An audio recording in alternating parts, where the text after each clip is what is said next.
The Algorithm of Desire. Chapter 1. Play. The first time I saw him, he wasn't real. He was a thumbnail 13 minutes and 17 seconds long. A man framed by a window, the color of storm water, eyes tilted down as if he was reading the caption I hadn't written yet. The algorithm had done what it always does with my channel, serving me versions of myself, missing women, fragmented audio, looped doorbell footage. But this one, labeled Times Unlisted, Do Not Share, asterisk, arrived like a pulse beneath my mouse. I clicked. The video opened onto the view from a hotel room high over a city I felt I should recognize, the glittered, anonymous sprawl of a place that pretends it's not lonely. A rain-polished street. A neon sign breathing in and out. In the reflection of the window, a man stood with his back turned, dark hair clipped close, a white shirt that had been ironed so perfectly I could almost hear it crackle. He lifted a glass to his mouth and then set it down beside a black umbrella. No narration, just him. Silence stretched, then the faint hiss of street noise filtering up. At 3 minutes in, a second reflection slid into the window, someone in a blue coat with a hood trimmed in synthetic fur. The camera caught the moment it happened, the way the man braced as if a wave had struck him. He didn't turn. The figure in blue came closer. A hand rose. It hovered above his shoulder and then fell, not touching. The umbrella tipped as if jostled, rolled a centimeter, and stopped. The video cut. It restarted. Same window, same man. This time, no umbrella. The blue coat was gone. The man had turned to face the camera. His eyes were brown like stones left at the bottom of a stream. You could see the current in them, the velocity of it. He said, clear, coaxing. American baritone with a fracture of fatigue, as if he'd rehearsed this. Hello, Mira. The ache in that single word did a strange thing to my insides, stretched me thin with fear and something like recognition. I paused, scrubbed backward. He said it again, asterisk. Hello, Mira, asterisk. Not times hello. Viewers, asterisk. Not times hello. Strangers, asterisk. Like he knew the exact room I was in, the precise angle of my chair, the way my knees were pulled up under me, and the thumb-shaped stain on my jeans from coffee 2 hours ago. I'm Mira Tran, 31, producer of a channel called Times Proof of Life, asterisk, which exists in that sour water place between journalism and performance art videos, the length of a long commute, deep dives into disappearances, narrative dissections of the spaces between fact and confession. The algorithm likes me because I feed it neatly labeled tragedies. I like it because it feeds me back an audience that mistakes empathy for obsession. The man in the video said my name twice more. He didn't add a last name, as if the intimacy would be insulted by formality. He smiled, small and slanted, the smile of someone who has practiced being reassuring in mirrors. Then he did the thing I would replay 17 times in the next hour. He lifted his hand into the frame, forefinger extended, and pressed it lightly to the glass. From my side of the screen, it looked like he pressed the pad of his finger to my mouth. Click. The video ended. It had no uploader, no source. A link had been sent to a burner email I keep for tips, an address that inhabits a little rusted tin mailbox beneath a tree in a dead corner of the internet. The only person who checks it is me. The sender was a string of numbers, 8417, 8417, 8417, a repeating doorbell code, 11 digits, palindromic. My stomach understood before my brain did. Whoever sent this knew where I lived in the web of my work, knew how I sift and save and archive, knew enough to say my name at a window in a city that looked like the memory of a city. I should have flagged it, forwarded it to the 2 moderators who helped me screen. I should have let it go. I did none of that. The man's voice had left a wake in my apartment, and things that leave wakes tend to be boats you decide disastrously to follow. I wrote back, Asterisk, who are you? Asterisk. The reply was immediate. A second link, unlabeled, with a timestamp 12 minutes into the future and a note below it, asterisk, live. Play, asterisk. I didn't breathe for 12 minutes. I watched the minute hand on my oven jerk forward. I heard the neighbors on the other side of the thin wall pull their chairs in for dinner. The rain that had not been forecasted began to thread the glass of my windows with silver. At exactly 9, the second link opened itself. The same hotel room, the same window. The man in the white shirt stood closer this time, as if he'd come to see something. The city's lights moved behind his shoulders. He nodded at me, I thought, which made me feel both crazy and accurately seen. Hello, Mira, he said. I want to begin with a hypothesis. He spoke like a psychologist giving a talk, like a teacher who knows the answer is in the asking. Desire, he said, is a recording. He let it hang. It plays in us. Even when the song is over, we are all haunted by the last time. I hate when people use times as a weapon, the way it collapses you into the shape of a crowd. But my hands were already on my keyboard. I typed into the chat box that had popped open on the side of the stream, asterisk. If this is a performance, the lighting's great. Asterisk. No one else was watching. The viewer count was a single digit, 1. He tilted his head. He had one of those faces that's never handsome on instinct, but becomes difficult to stop looking at a face that stays with you because you want to decode the math of it. His nose was slightly crooked. There was a scar near his eyebrow, the kind you get from running as a kid, from turning toward a voice too fast.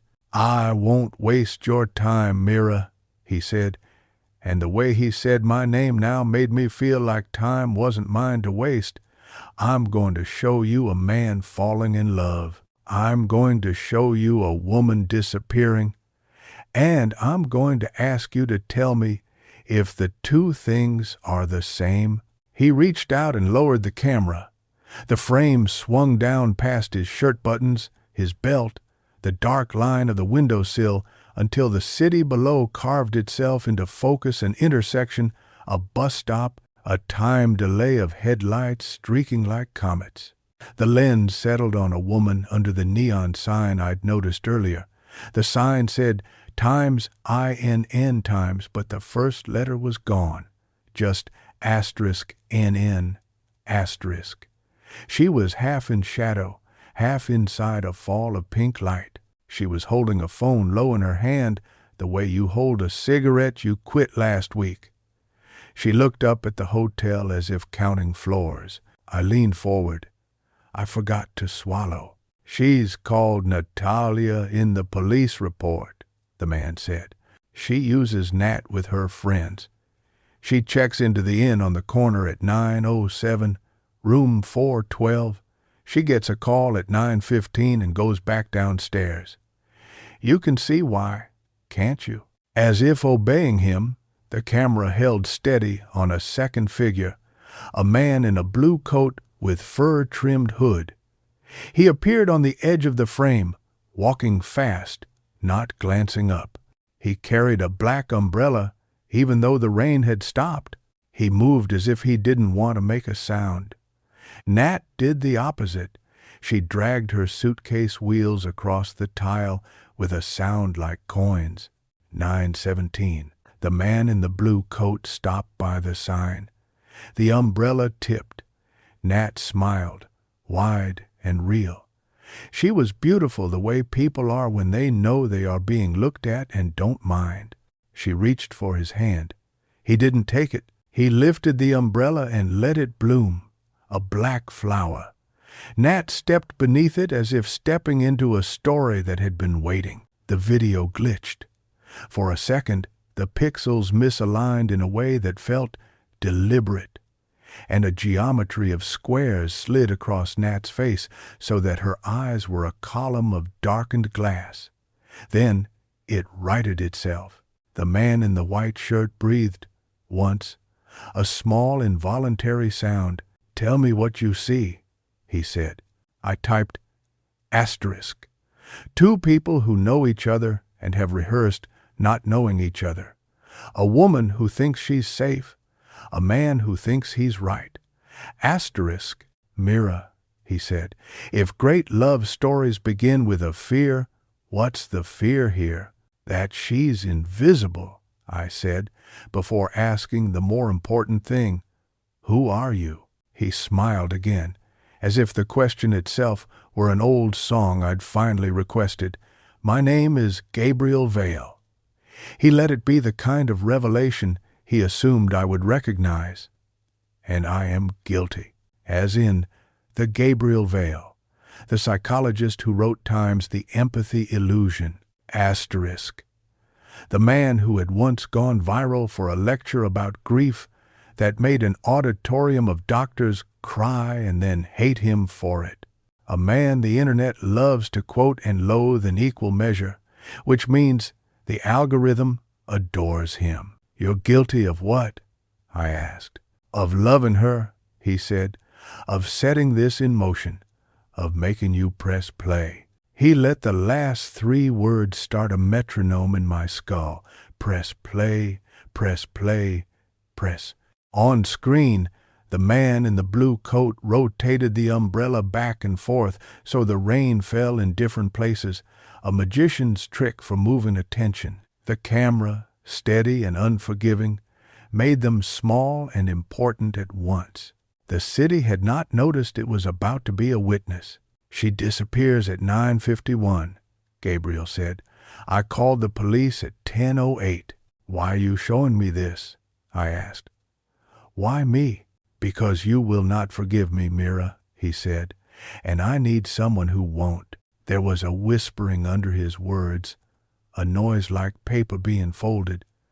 Later I would isolate the track, expand it, teach my software to hear it. Now I heard only the crackle of a shirt cuff against the edge of a desk, the sound of a man who had been too still for a long time. You can turn the mirror around, I said, quoting the thing he once said about therapy. You don't have to share this. And it's not sharing, he said. It's confessing. He lifted the camera again so I could see his face. We never confessed to be forgiven, Mira. We confessed to keep the story ours. I hated how much that sounded like something I'd say on my own channel. I hated how I wanted to know if he believed it. The woman Nat looked up again from the corner. It was such a small movement, and yet it was the kind of moment I have built my life around. The intake of breath before a choice, the tilt of the face toward a window that answers. She touched the edge of the umbrella with her fingers, the way you might touch a veil before you lift it. Then she stepped 1 pace closer to the blue coat, angled herself so her body would fit under his arm if he chose to raise it. He didn't. He didn't have to. She made the space for him. I thought of something my mother used to say when she wanted me to be careful crossing streets. Asterisk. The car doesn't have to hate you to kill you. Asterisk. The camera, Gabriel, spoiled the angle then. He panned too quickly, lost them behind the neon, the way a person does when they're not a filmmaker but a man who can't keep his hand steady. In the smear of pink light, a shadow moved, then another. When he found them again, the umbrella was gone, and the blue coat was standing in the fog of the hotel's revolving door. the curls of Nat's hair static where it had brushed the nylon of his hood. He raised his hand as if to cup the back of her neck, and then didn't. If you stared, you could see his fingers tremble. "Who is he?" I asked. "You," Gabriel said. "Try that again, without the theatrics." "It's you," he repeated, and now his voice had a wrong note in it, something like apology bleeding into pleasure. "You, if you believed you could save people. You, if you thought love and rescue were the same verb. You, if you thought the story would end because the chapter did." "Ember." "Name," I said. "Please." He considered me a moment, and the thought flashed through my mind that he could reach through the screen the way we reach through pools to touch our own reflections and find only cold, wet glass. "His name is Jonah Avery," Gabriel said. "He is a data scientist. He designs recommendation engines for a company you profile sometimes without naming. He loves the way numbers refuse to lie, and he hates the way people insist on lying with them.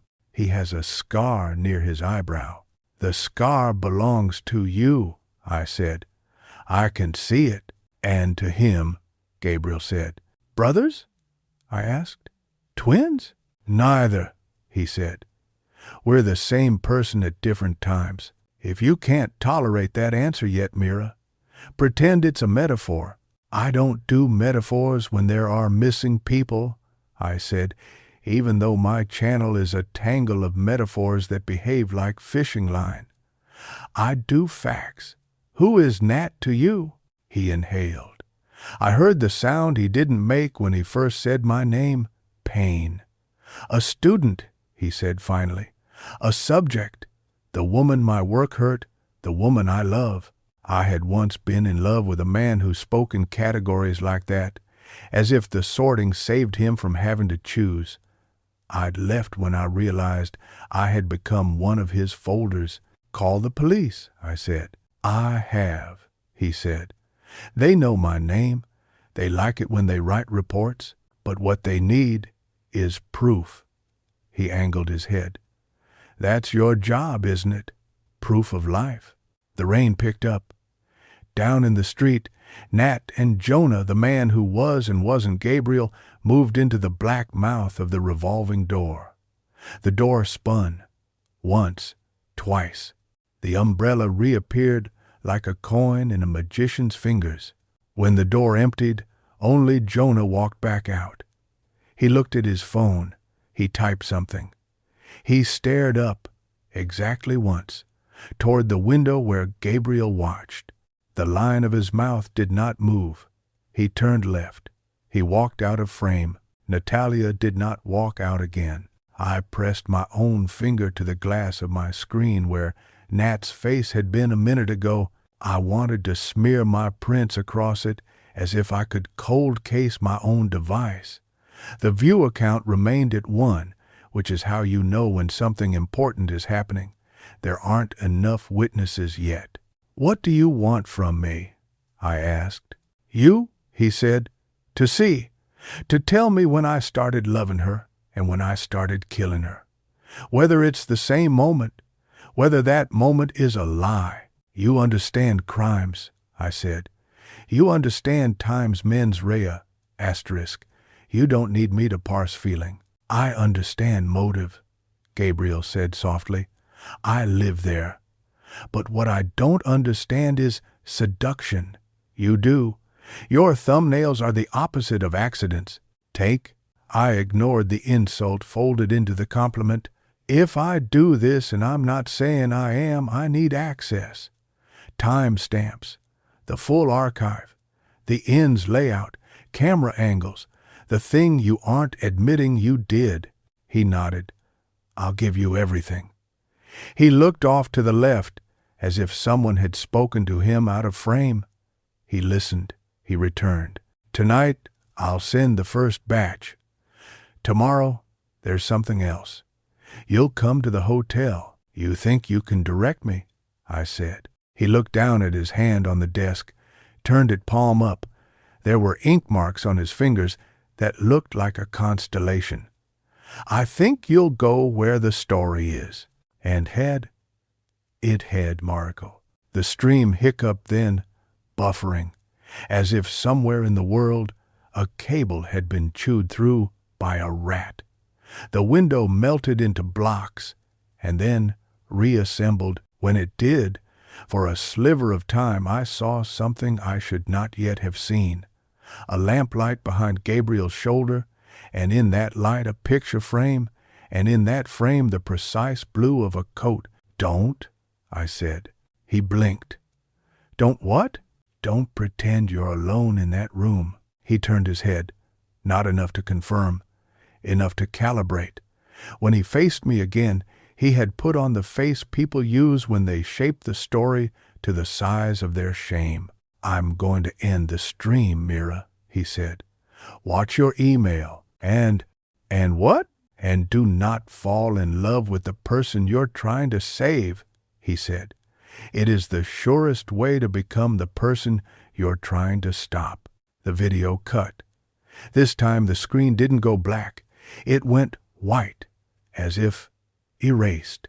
For a minute, I sat with my face in my hands because it made me feel like I was in a different room, one where no one could see me. When I lifted my head, the tiny red dot on my camera was not lit, but I had the sensation of being recorded anyway, as if a mirror were a camera if you looked into it too long.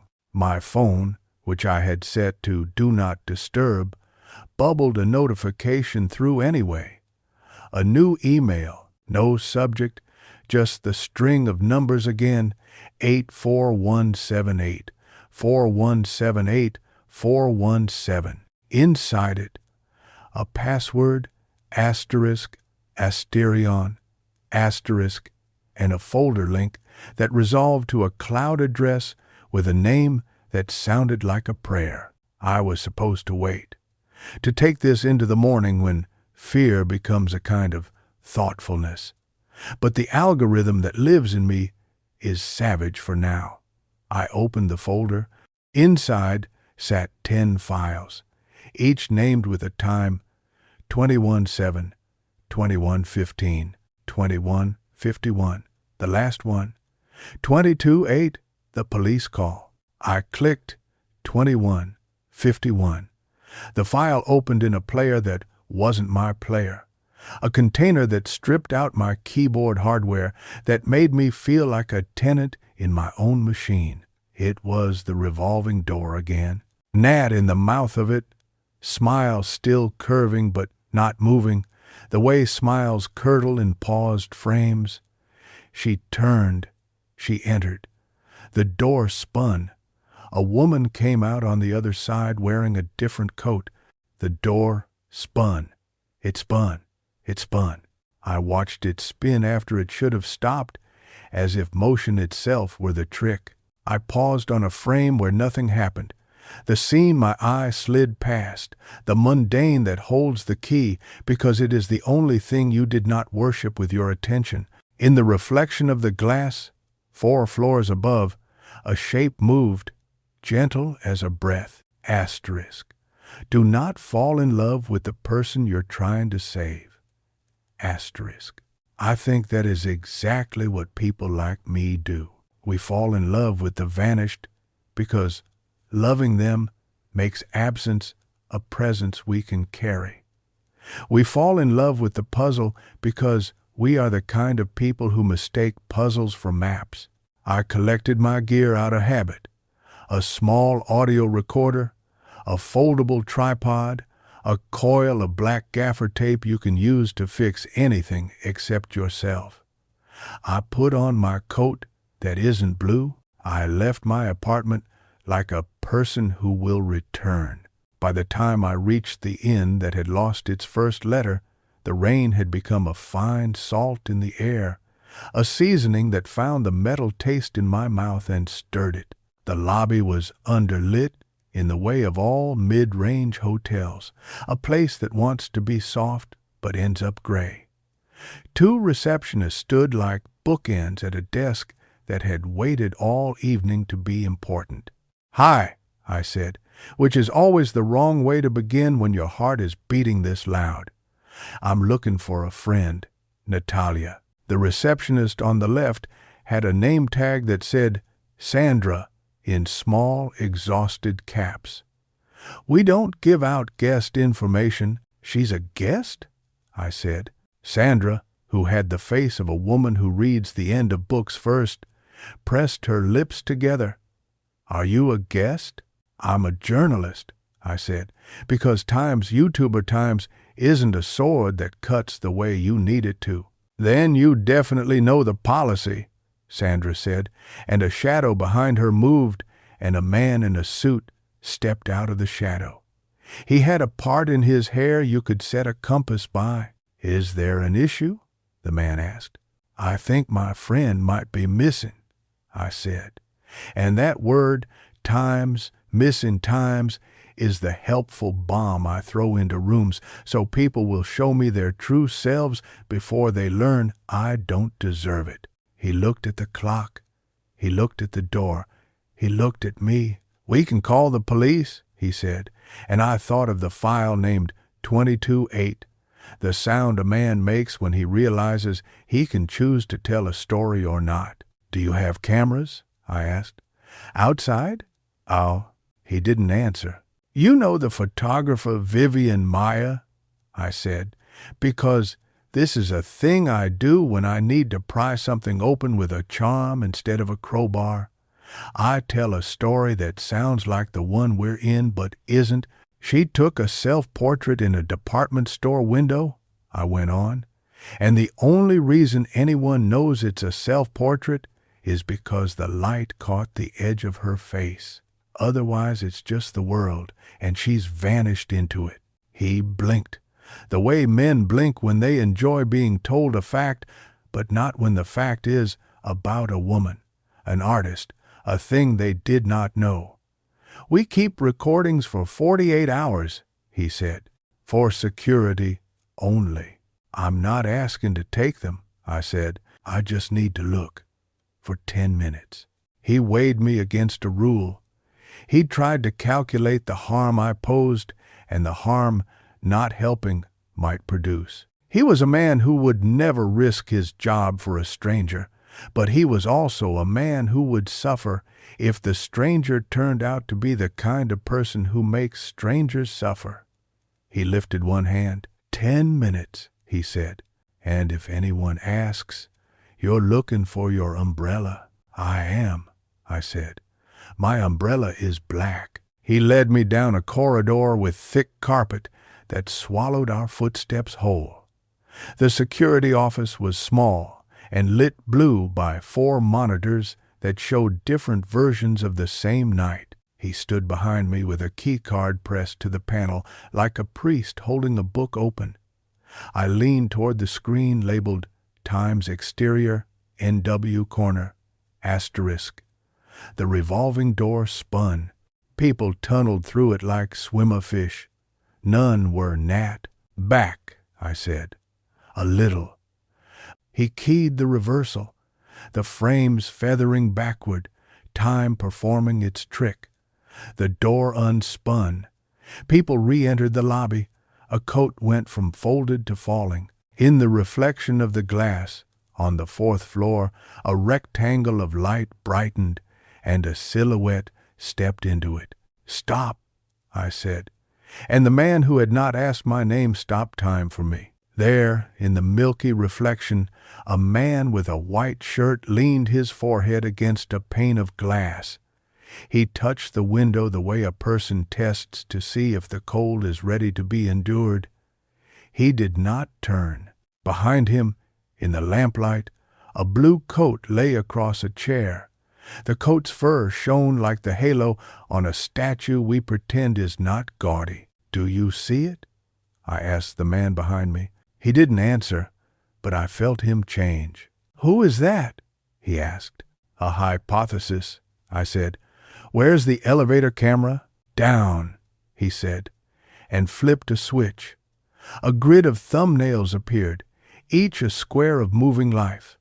An elevator empty except for a boy with a skateboard. An elevator with 3 women trying to remember the lyrics to a song you only know the chorus of. An elevator where a man with a blue coat pressed the number times 4 times and then, eyes tilted up as if reading, whispered something to himself. "Stop," I said again, and he paused on the moment. The man in the blue coat, the coat, not a metaphor now, but the thing itself, looked up toward where a camera would be if he wanted to confess without saying it. I leaned in until the screen had my breath on it. For a second, I saw my own face superimposed on his, and it made a monster who was and wasn't me. "Print this," I said. "We don't," he began. "Please." He printed it. The paper came out hot like a tray of bread. The man in the blue coat in the elevator stared off the paper and past me and through me. His lips were parted as if tasting a word. I had 10 minutes. The man with the compass part hair stood like a guard. He had done something he could not undo. That is how stories begin. With small sins, kindly meant, I left the office and stepped back into the lobby where the lights do not know they should be kinder at night. The revolving door's rubber edges squeaked minutely with each rotation. I lifted my phone and took a short clip from the same angle as the camera had seen. For the first time, I admitted that part of me had stepped into this because I could see the video I would make, the title that would trigger the algorithm like a reflex. Asterisk, she vanished in plain sight. The window confession. Asterisk, the elevator doors opened. I rode up to the 4th floor because I am a fool who obeys the seductions of symmetry. The hallway smelled of citrus disinfectant and the ghost of someone's perfume. "Room 417, the placard said, and even though Nat's room had been 412, I stopped at the odd-numbered door because the number chanted itself to me like an echo of the sender address. 8417. I knocked. Once, twice. I listened, the kind of listening where your heart mishears everything. The door opened. A woman with sleep in her eyes and a silk scarf in her hair blinked at me in a language that wasn't English. "I'm sorry," I whispered, "because I've learned that the only true sentence you can say to a stranger after you've woken them up for your hunger is times I'm sorry." Asterisk. I moved on. 412. The door had a smear of something mud, mascara. Near the handle, the mark of someone who reached and then decided not to. I closed my hand around the cool metal, and in the second before I turned it, my phone vibrated. I looked down. A message from the number string from Gabriel. Asterisk. Do not open it alone. Asterisk. I lifted my head. The hall was empty the uncanny way a stage is empty when someone is definitely watching. I turned the handle anyway. The door gave beneath my palm like a mouth. Inside, a room that had known a woman an hour ago. An unzipped suitcase on the stand, a blue coat not on a chair but folded, neat, on the bed like an idea put away temporarily. A glass on the table with lipstick the color of bad cherries, the window half open so the city could creep in. I walked to the glass because the man in the video had taught me to. I pressed my forefinger to the pane and made a small print for myself to find later. Then I turned around, and Gabriel was sitting in the chair by the lamp, his hands folded as if he were waiting to be tried. "You came," he said, as if I had done exactly what he had needed. "You told me not to open it," I said. "I knew you would," he said. "We are both so obedient when desire speaks in our voice." He stood, and I saw what I had refused to see in the pixels. He was taller than I expected. He was thinner, the way people get when they spend too much time inside their minds. He held out his hand. I kept mine at my side because touching him would make him more real, and I was not ready for the weight of that reality. She was here, he said. She sat there. He pointed to the bed, to the place where the blue coat lay folded over itself like a sleeping animal. She texted him. He texted her. I told myself it was research, and then I told myself it was love. Sometimes they're the same thing, I said, because I wanted to see what he'd do with the sentence. He smiled without moving his mouth. Press play, he said, and nodded toward the television, where a paused frame waited. The revolving door, mid-spin. I lifted the remote. The screen obeyed. The door spun. The room breathed. Outside, the rain rehearsed the rhythm it had used on the hotel window. Inside, my body picked up the counterbeat. I did what I always do in the first chapter. I mistook the beginning for safety. Play, Gabriel said again, softer. Please? So I did. Chapter 2. Pause. I pressed play, and the world resumed as if it had been holding its breath just to see if I would. On the television, the revolving door continued its lazy revolution. People slid through it like blades, slicing the evening into quarters. You can tell a lot about a human by the way they pass through a revolving door. Whether they let the next stranger bump them, whether they try to outrun the spin, whether they pause to balance the load of bodies, make a pact with physics. Nat had made a pact. She had gone in with her suitcase, kept her arm in to slow it, waited for someone else to enter the same glass crescent. The door pulled them together, and then released the man first, as if rearranging their order to make a new narrative that none of us had ordered. Watch, Gabriel said. He moved closer to the window where my fingerprint was drying into a fragile print. It's cleaner when you watch it bigger. The recording advanced. I already knew the beats. Nat's hair static snagged by nylon. Jonah's blue hood humped like a wave.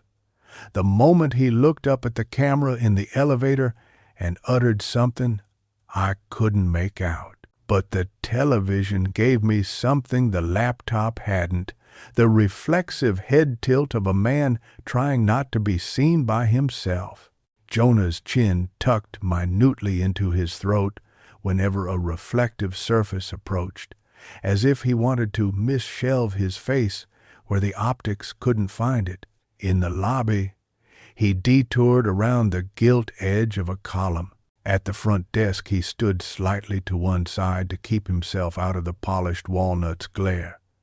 In the elevator, he found the dead angle, that triangle of space cameras render as a blind corner.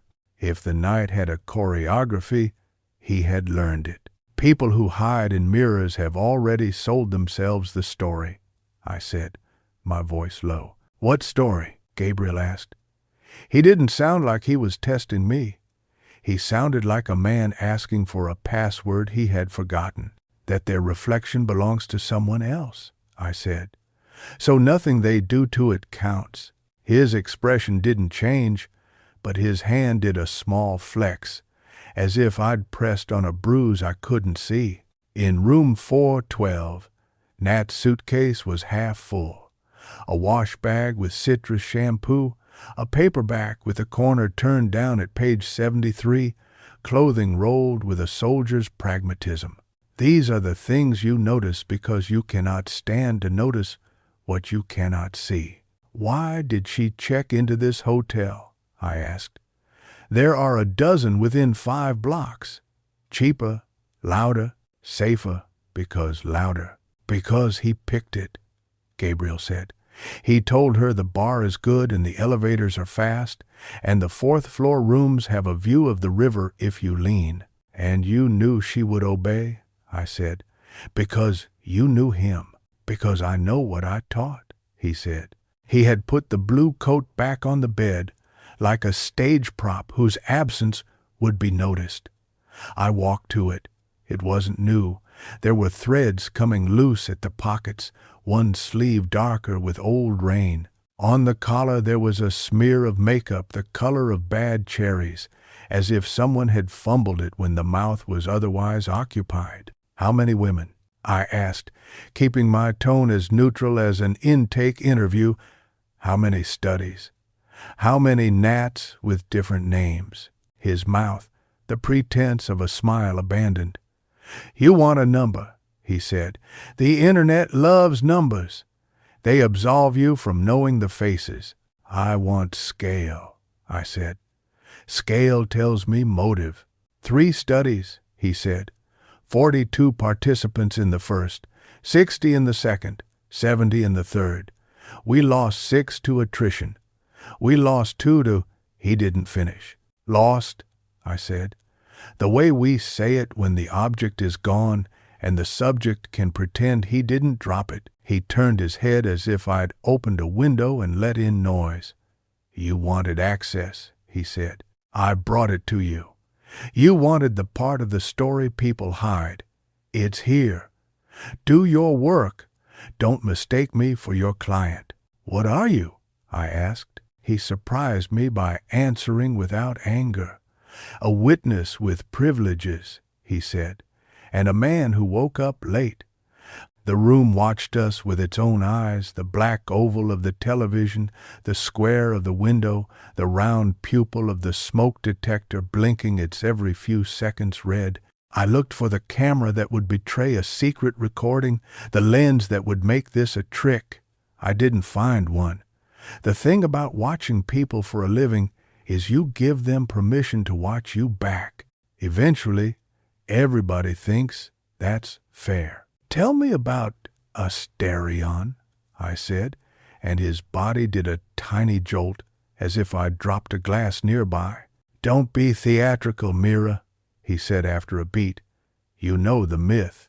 "I know the maze," I said.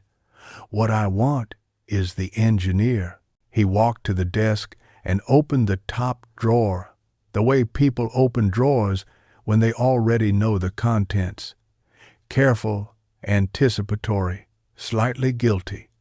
He took out a flash drive no bigger than a cigarette lighter. It was black with a sticker, white block letters printed by a cheap labeler, Asterion. "It's encrypted," he said. "The password is the name of a song she loved in high school. She told me once. I didn't ask." "Then why give it to me?" I asked. "Because you're good with patterns," he said, "and because guilt is not an algorithm I can solve by myself." I took the drive. It was warm from the drawer. I slid it into the pocket of my jeans, the way you put away a match you will use later when the night is colder. "You understand why I'm not giving you the police call yet," he said, and I believed that he did not expect me to say yes. "You don't want me to hear your voice," I said. "I don't want you to hear the part where I sound relieved to have finally done something," he said. He glanced at the blue coat, then away. Even if that something was too late, the air moved. It was the kind of movement that happens when a door down the hall opens or the elevator stops at this floor or a person decides to stand up. My body registered it before my mind shaped the thought, and I turned toward the peephole without meaning to. "Someone's there," I said. Gabriel nodded. He did not look worried. He looked like a man who expects visitors, because he sent the invitations earlier. "I asked him to come," he said. "Who?" He smiled with his eyes closed, as if asking me to measure the sincerity of his face without the complication of sight. "The version of me who believes he can fix this," he said. "Jonah, and he is not careful." The knock, when it came, was the polite kind, 2 taps with a pause in the middle, the rhythm of someone who uses doors mostly as metaphors. I do not like to be in rooms with more than one man who thinks he's the protagonist. But if you want the thing you want, You accept the setting. I opened the door. Jonah Avery didn't look like Gabriel at first glance because the brain refuses to do the math when math is the only way to understand. He looked younger by years and then older by one night. He had the scar by the eyebrow. He had the blue coat, hood down now, shoulders damp. He had eyes that are brown until you put them near a window at dusk and then they carry a current beneath. He saw me and smiled like a reflex, a warmth practiced for offices and first dates. Then he saw Gabriel behind me, and the light inside his face did the thing lights do when the power surges. It flickered, then held. "Dr. Vale," he said, "you didn't say you were bringing a friend." "Colleague," Gabriel said. "Critic, confessor." "I prefer my friends honest," I said, "and my confessions recorded." I stepped aside to let Jonah enter. He moved with caution, the kind of careful that makes a person appear kind. The door closed behind him. The click was louder this time, or maybe my body amplified it. Jonah's eyes went to the bed, because that's where a blue coat makes the room choose a side. I watched his throat work, a swallow that had to pass a stone. "Where is she?" he asked. It was not the question a guilty man asks, but then guilt is full of performances, and not even all the bad ones are dishonest. "You tell me," I said. He took off the coat and put it on the chair instead of touching it to the bed. This was either empathy or a tactic to distance himself. In my work I assume both at once until evidence insists otherwise. "We met here," he said, not looking at Gabriel. "She said she liked the bar. She said the bartender remembered her drink. She said she felt better here than at home." "Because?" I prompted. He looked at the window. "Because nobody who loved her could find her unless she wanted to be found." "And you loved her," I said. "Yes," he said simply. Then, after a moment, "Eventually." "Define eventually," Gabriel said, and the blade inside his voice slid out, oiled and invisible. Jonah let out a breath that was mostly heat. "After the first experiment," he said, "after I understood she wasn't a line in a spreadsheet with a trend line. After I understood that she looks at the world and expects more from it than it can deliver and forgives it anyway." "The experiment?" I said. "The recommendation engine." He nodded. "Persuasion sequences, reinforcement patterns. How many exposures to a narrative it takes for a person to consent to a version of themselves they did not author." "Rapture," I said. He glanced at me. "Fidelity," he said. "How closely the suggested self matches what they secretly hope is true." "And you suggested her right into disappearing," I said. He flinched. It was small, but flinches always are. "It wasn't like that." "Then show me how it was," I said. We moved as if we had rehearsed it, me to the desk, Jonah to the television, Gabriel to the shadowed corner near the floor lamp where his face raveled and unraveled as the bulb blinked. Jonah brought up a menu overlay, navigated to a folder called BAR, entered a password he didn't try to hide from me. Letters appeared as dots anyway, a courtesy software offers when grown-ups want to pretend to be discreet. The bar camera footage jittered into shape.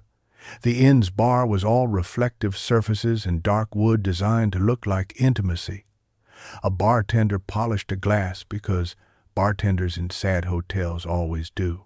On a stool near the end, Nat sat with her chin in her hand and her phone flat on the bar like a coaster she had forgotten to use. She was not looking at the door. She was looking at herself in the mirror behind the bottles, the way we all practice the privacy we no longer own. Jonah entered the frame from the left. He stood a beat too far from her. He faced her in profile, as if he had memorized that angle as the one where his admiration is least visible. He said something.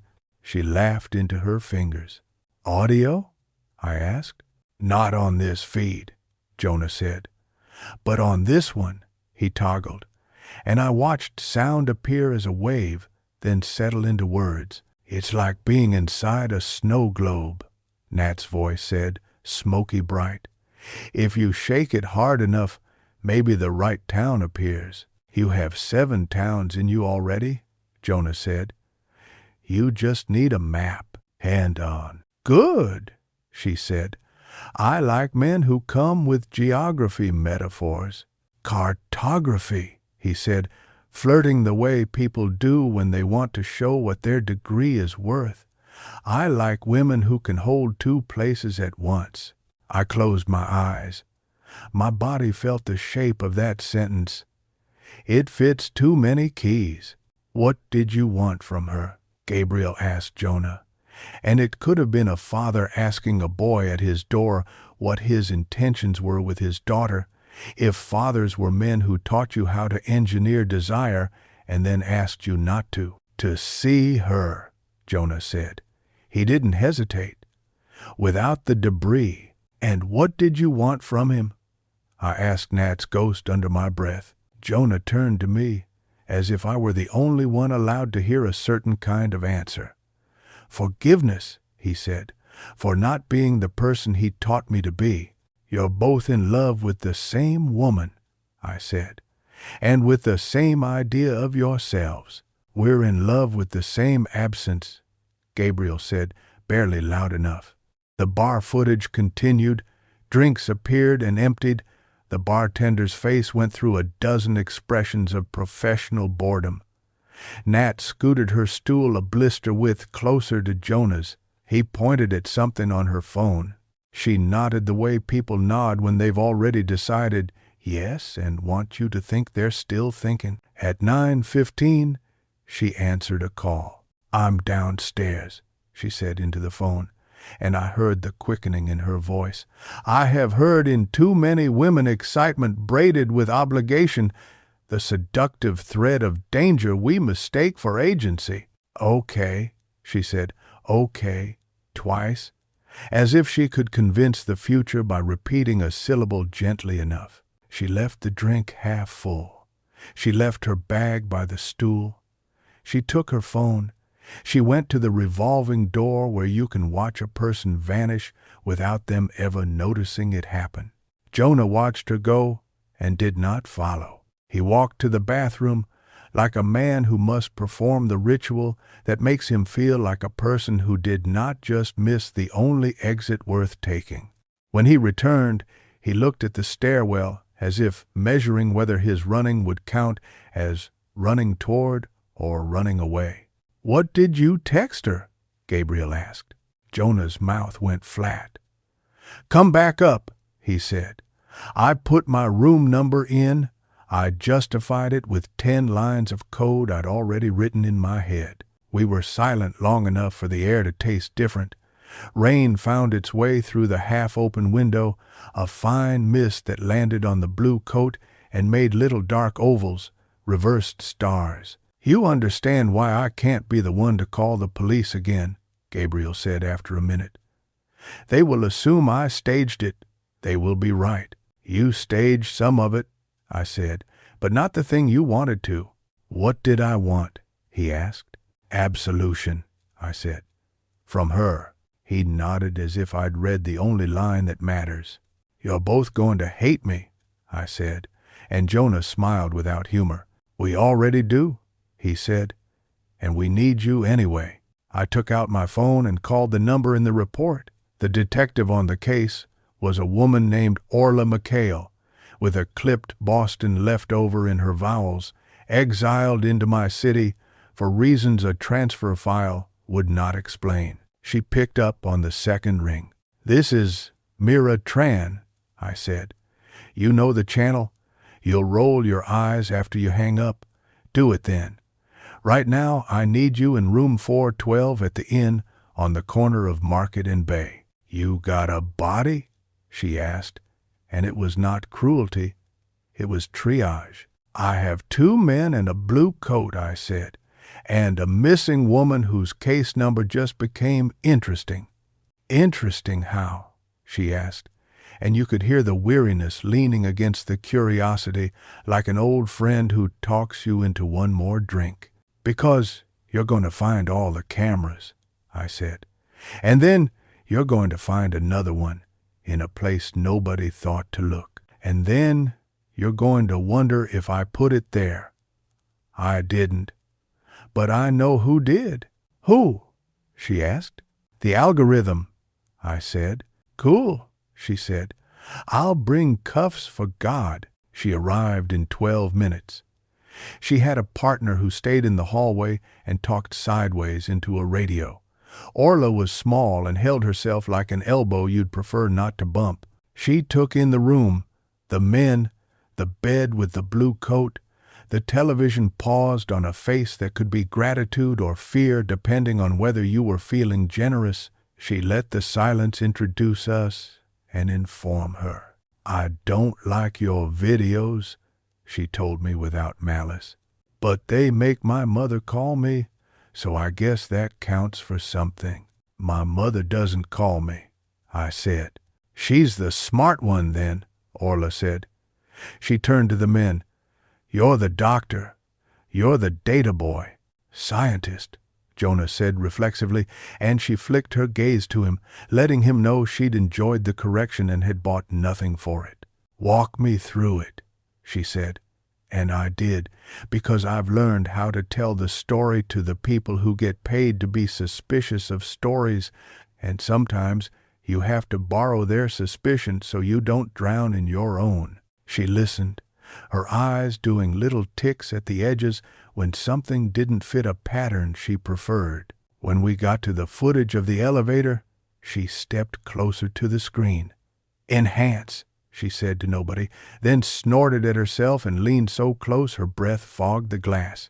He says something, I said. He says 4, she said.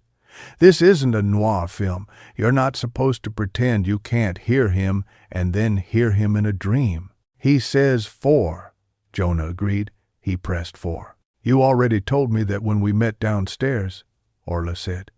He asked for the camera. I can't show him. He asked for the footage I can't give out. He asked me if I believe in hauntings. And do you? Gabriel asked before I could. I believe in men who confuse their wants with fate, she said, and in the maze it makes. You can quote me if you want, influencer. She didn't look at me when she said it. She put on gloves and lifted the blue coat, not like evidence yet, but like something that had been warm recently and might still return the heat.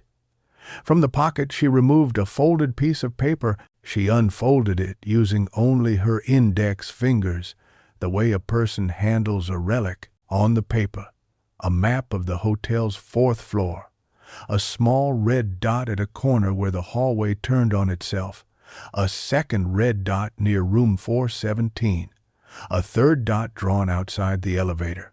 In the lower right corner, written with a felt tip marker that bled 8,417. Jesus, Jonah said, which is the word you say when a number from the internet prints itself onto paper inside your life. What is that? I assumed it was the sender address, I said. A joke, an obsession, a code. It's a keypad code, Orla said. Emergency stairwell. Most hotels use a default unless they bother to change it. How do you know that? I asked. Because I had to chase a guy who liked to film women's rooms through 4 different Marriotts, she said. The codes leak onto forums like everything else. You can buy a tool to open a lot of doors if you don't mind paying in Bitcoin and losing your soul. 8,417, I said softly. 8 for the letter H, 4 for D, 1 for A. 7 for G. I was reaching, and everyone in the room felt it. Or it's the year some dumb boys picked when they needed a number for a stupid club, Orla said. Humans like symmetry. It helps us pretend we own time. She refolded the map and slid it into an evidence bag.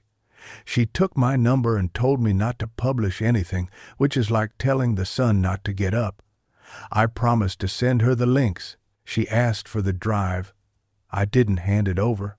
Chain of custody, she said. Don't be cute. Evidence of a pattern you can't get with a warrant yet, I said. Don't be territorial. We negotiated like thieves. In the end, I gave her a Mira of the drive file, one folder, not everything. She looked at me like I'd given her a kiss that tasted like blood. Tomorrow, she said, you're going to walk me through your friend. Here's experiments. And you, she looked at Gabriel, you're going to stop liking the sound of your own steps in this labyrinth. She left with the partner, who nodded at the blue coat as if saying good night to a dog that bit him yesterday. We were 3 again, which is the worst number when a woman is missing. What's in Asterion? Jonah asked when the door clicked shut. Mazes, I said. Trails of breadcrumbs disguised as choices. Saturday. The chair creaked in the way hotel chairs creak because no one loves them enough to oil them.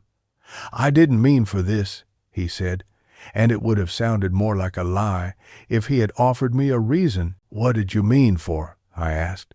To build a system that tells the truth about what we want, he said, so it could stop punishing us for it. That doesn't exist, Gabriel said softly. Desire has always been a man lying to himself politely. Speak for yourself, Jonah said. His voice went tight, the violin string right before it breaks. I wanted her to see me, that's all. That's never all, Gabriel said. They looked at each other then, the way a man looks at the person he would like to be and can't, and the person he used to be and won't. I recognize the expression because I have another version of it for women. Me and the woman who knows when to turn off the camera, me and the woman who does not. The window leaked another breath of rain. Somewhere in the street below, someone shouted the universal sentence for a city at night. Hey! I pulled the drive from my pocket and weighed it in my palm. Asterion. The name keeps the Minotaur alive. The story is stupid and true. A girl with a string, a boy with a sword, a beast who is also a boy. At the center of the maze is always the thing you accuse someone else of being, only to discover it belongs to you. I slid the drive into my laptop. A prompt appeared, cool and blank, enter password. The song, Gabriel said. He was watching me and not the screen. She told me one night in a bar different from this one. She said it was the one she put on in high school when she wanted the world to stop asking her to be more or less than a girl. You remember anything else? I asked. She said the girl who sang it died too young, he said. But that it didn't ruin the song. I thought of all the girls. I thought of all the young. I thought of the ones the internet loves, album covers floating on the tide of years until they wash up on the shore of a documentary 15 years later. Fast car, Jonah said. Too obvious, I said. Too many dads. Criminal, Gabriel offered. She would hate the literalness, I said, and surprised myself by using the present tense on purpose. Maybe breathe me. Maybe fade into you. Maybe maps. Maps, Jonah said, and when he said it, something clicked the way a lock makes that small, consenting sound when you apply the right pressure. She liked men who come with geography metaphors, he reminded me. She teased me for it. I typed MAPS. The cursor blinked twice, like a cat's slow acceptance. The drive opened. Inside were folders with names that meant nothing until they started to mean everything. Paths, baits, mirrors, tethers. I clicked paths. Subfolders bloomed. J1, J2, J3 iterations of Jonah's influence. G1, G2, G3 Gabriels. N. Nat labeled with dates. My stomach turned because dates anchor stories the way nails anchor a coffin. Jesus, Jonah said again, because sometimes the right name for the wrong God is all you have. I opened N divided by 0921, a text file at the top. Intentions. Inside, bullet points written in a terse academic hand that made a motion look like a formula. Test compliance thresholds under perceived intimacy. Record latency between prompt and action. Measure reinforcement interval versus subject's reported self-concept cohesion. Avoid direct harm. Avoid direct harm. Avoid direct harm. Repetition is not absolution, I said, and the man I wanted that to stab didn't flinch. I scrolled. There were videos nested within, angle after angle of the inn's anatomy, stairs, lobby, corridor, bar. A folder named 4. Inside it, 7 numbered clips, 8,417. I clicked 8. The screen filled with the emergency stairwell camera, one I knew should not exist if the hotel had not changed the default code. Nat entered the frame, alone. She held her phone. She touched the railing with her fingers, as if checking if it was warmed by a recent hand. She looked up. She mouthed a word. I could not hear it. My own mouth shaped it anyway. Maps, I whispered. She's asking for directions. Clip 4. Jonah from the same angle, scanning for the eye he shouldn't know would be there. He looked almost happy for a second, happy the way men are when their fear lines up with the story they tell about themselves, and finally they are not lost. Clip 1. The door. A hand comes into frame, presses the keypad. 8, 4, 1, 7. The door opens. The camera doesn't catch the face because it's fixed too high. Legs, shoes, a movement that could be anyone's. Clip 7. The top of the stairs, the 4th floor hall. The red dot on the crudely drawn map would have marked this corner. Nat again, turning the way a person turns when called by name and by desire and by doom, and pretending not to know which is which. Pause, Gabriel said quietly, and I froze the frame. We are always proud of how we name chapters as if we control the breaks. But the truth is, the story pauses you. The truth is, your breath skips to stand back from the edge, and you pretend you did it on purpose. Look, he said. He stepped close enough that I could smell the unslept night on him. He pointed at a tiny rectangle in the corner of the frame, where the number placard for a room glinted. We magnified, pixelated, backed off, tried again. 417. I knocked there, I said. I woke a woman with a scarf. Not 417, Jonah said. Across from it. We panned. 418. I felt something low and stapled in my chest release. Her room was 412, I said. Numbers make a grid, not a map, Gabriel said. You still have to know where you are. His finger on the screen hovered over a shadow on the carpet, something low and dark just inside the 418 door. What is that? He asked. A shape the size of a book, a thing not supposed to be in a hallway, a thing that had fallen or been placed or had crawled there and failed. We enhanced, because we are arrogant. The pixels laid their bricks, our brains mortared. A phone, face down, a case the color of bad cherries, a spider web of cracks that would cut your finger if you traced them. Proof of life, I said. It came out like a prayer and a dare. I stood. The room hummed a harmonic of electricity and rain, and men and my own blood. I took the blue coat because the point of a prop is to move with it. I opened the door while the men did the thing men do when the woman leaves, hesitate, and then follow. In the hall, the carpet was a pattern of interlocked squares, dizzying if you stared too long. I went to 418. I knew what would happen before it happened because the maze telegraphs its turns if you respect it enough to be afraid. The door was ajar exactly the width of the phone that had once kept it from closing. I pushed. The room inside was dark, the kind of hotel dark that feels arranged.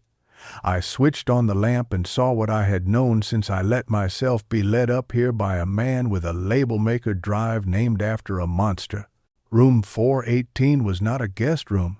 It was an old service closet with a bed jammed into it, a table bolted to the wall, a camera lens drilled through the mirror at head height, and a floodlight under the bed wired to a switch you could operate from outside. On the table sat a single object, a paper name card, the kind you put at conferences to reassure people who do not want to confess they have forgotten you. Natalia Green, it said in tidy capitals, and beneath her name, another in a different pen, the handwriting hungry and young and trying, "Hello, Mira." I turned around very slowly. The hallway had narrowed in the short time I'd been inside. A small sound reached us from the emergency stairwell side, a noise like something light dropped 2 flights and kissed each step on the way down. "Don't," Gabriel said, and I heard his body decide to run anyway. "Wait," I said, and I ran anyway, too. I reached the stairwell first. The door yielded to 8,417 like a friend who knows when to leave. The concrete smelled like damp and the chewing gum of old panic. On the landing between 3 and 4, a breadcrumb waited, a hotel key card wrapped with a hair tie.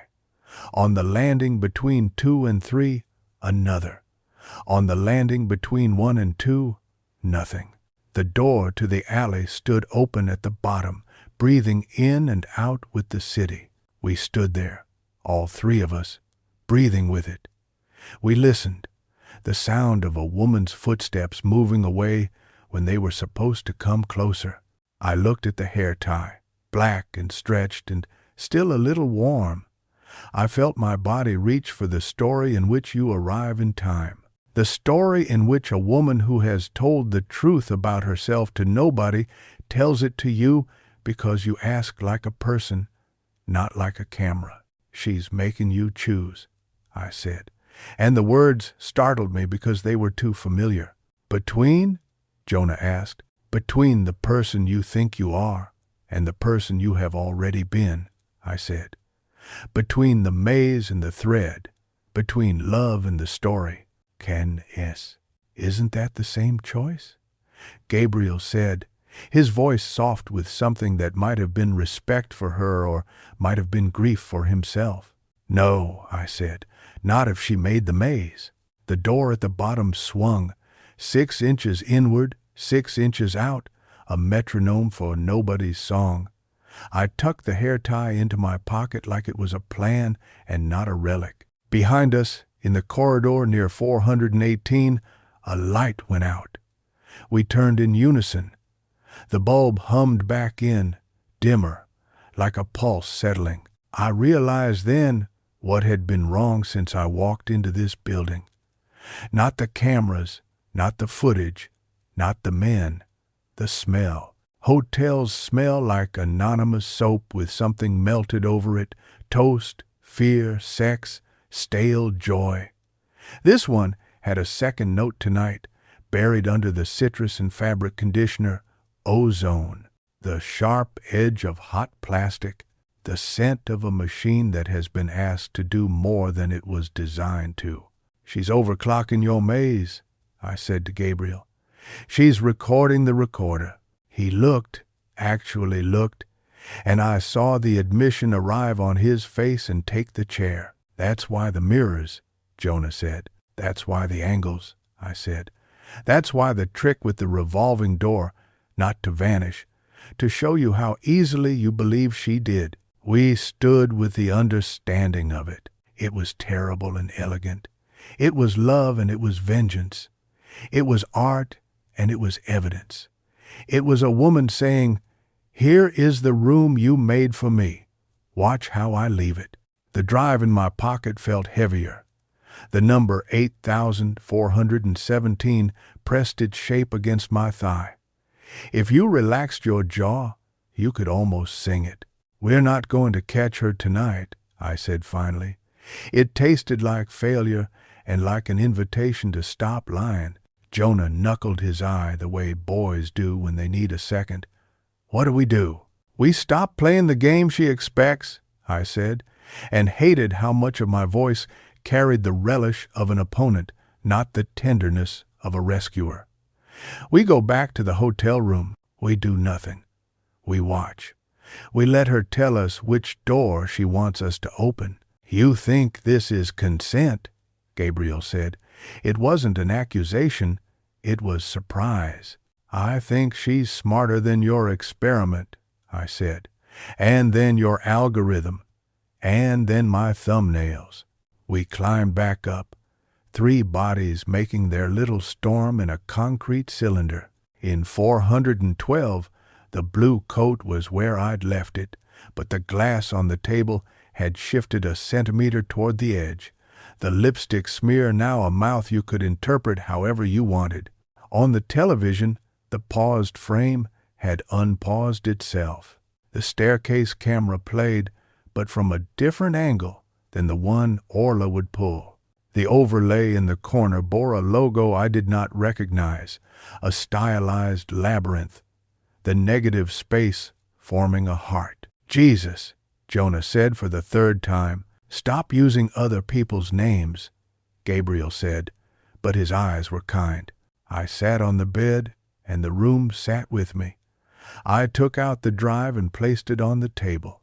I took out the hair tie and looped it around my fingers until it snapped the tiniest bit and reminded me that objects have patience only as long as you do not ask them to hold more than they can. My phone pulsed. A new email. No subject line. The number string again. Inside, a single sentence. Asterisk. "If you want to save me, learn why I left the door open." Asterisk. I read it out loud. Gabriel made the same face people make when an elevator arrives full and you choose to wait for the next one. A chastened smile at the fact that the world does not exist solely to accommodate your schedule. Jonah closed his eyes. "The door," I said. "The width, the stop." He looked at me. "You think it's not the phone?" "It's the hinge," I said. "The slow close, the mechanism you can trick if you know the torque." "Oh," Gabriel said. He didn't look at me when he said it. He looked at 418. "Tomorrow," I said, and it hurt in my mouth. "Tomorrow we take the door off." "Tomorrow," he echoed. He stood at the window and pressed his finger to the glass, exactly where my print had dried into a faint, whorled fossil. He lined his finger over mine like a person tracing a name engraved on a stone. Behind him, the city did the thing cities do at midnight. It forgot who it had been at 6 and began telling itself a nicer story it could believe until dawn. I lay back on the bed with my shoes still on, which is not something I do if I believe a room and I trust myself. I stared at the ceiling where all hotel ceilings are the same pocked plaster, evidence that the building suffered at some point and healed. The men spoke quietly by the window because men do. The drive sat on the table. The blue coat breathed rain. When sleep came, it did not announce itself. It arrived like a hand over my eyes. In the half place before I went under, I felt a presence move between me and the door, and I relaxed into it because I mistook proximity for safety. If there was a camera in the smoke detector, It filmed a woman making the shape of a person who believes the pause is not the same as the end. It filmed a man at the window making the mistake of pressing finger to glass. It filmed another man standing behind him, trying not to line his body up with the old scar on his face, wanting and not wanting to be the silhouette of another's confession. And somewhere between 3 and 4 in the morning, a woman moved through a different corridor on a different floor and opened a door with a code none of us knew yet, and left a message on an inside wall, the ink still wet when we would find it.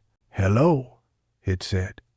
And beneath it, a word I would both dread and crave for the rest of the week. Goodbye. Chapter 3. Record. I woke with my cheek against the pillow seam and the kind of dizzy that pretends it's thinking. A thin square of light from the window cut the room into halves, the portion that believed in morning and the portion that did not. The television was dark. The smoke detector blinked its red patience.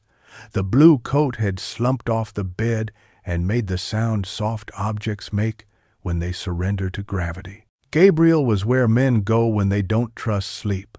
The chair by the window, shirt wrinkled the way confessions wrinkle a life.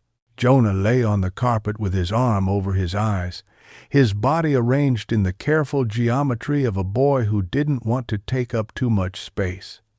If there had been a camera in the ceiling, it would have liked us. We were composed for it. My phone said 7:12. In the distance, the city cleared its throat. I sat up, and the room recognized me again as a person and not a shape. "She wrote to you?" Gabriel asked without turning. His voice had been waiting for my eyes to open. "She wrote to the room," I said, "which is worse and better." Jonah lifted his forearm. His face looked younger on the floor, the way youth returns when you remove elevation. "What did it say?" Asterisk.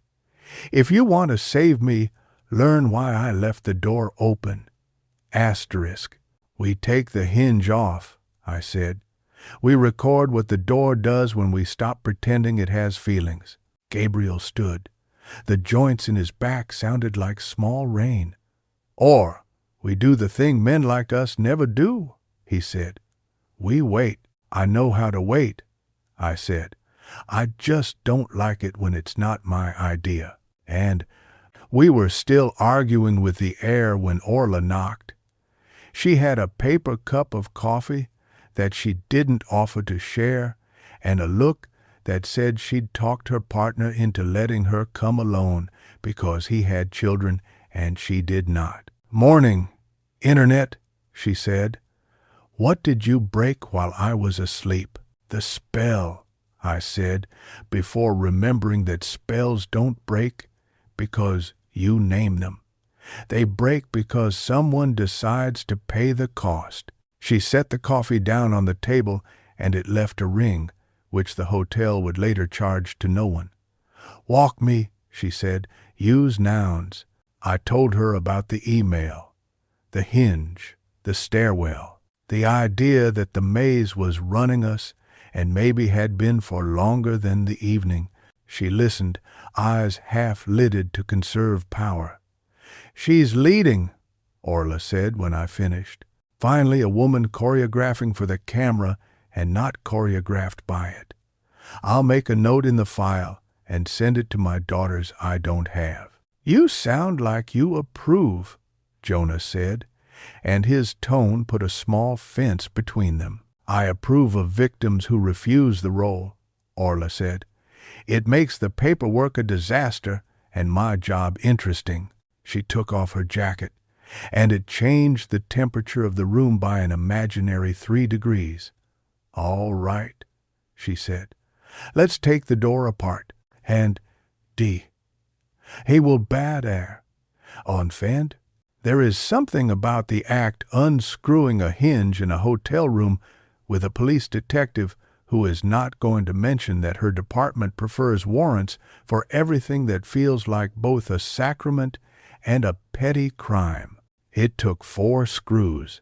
The door sagged 1 inch toward the carpet, and then Orla caught its weight like people catch a child trying to prove physics wrong. Jonah filmed with my spare camera, silent and precise.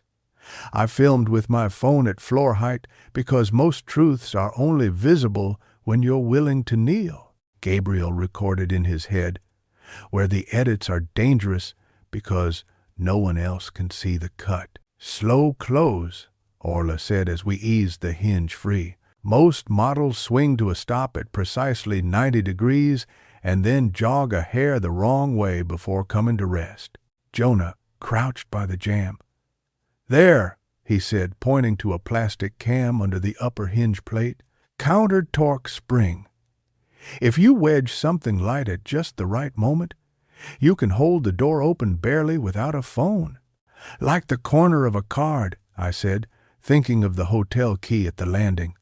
"Or a ribbon, or a hair tie in a loop, or a thread," Gabriel said, and we all remembered the myth he'd named the drive for and pretended we hadn't. We did the demonstration the way you do a trick you hope will refuse to look like a trick. Orla swung the door and let it slow. When it hit 90 and jogged back, I slipped the thin loop of the hair tie into the gap between hinge and plate. The door obeyed the physics like a polite guest.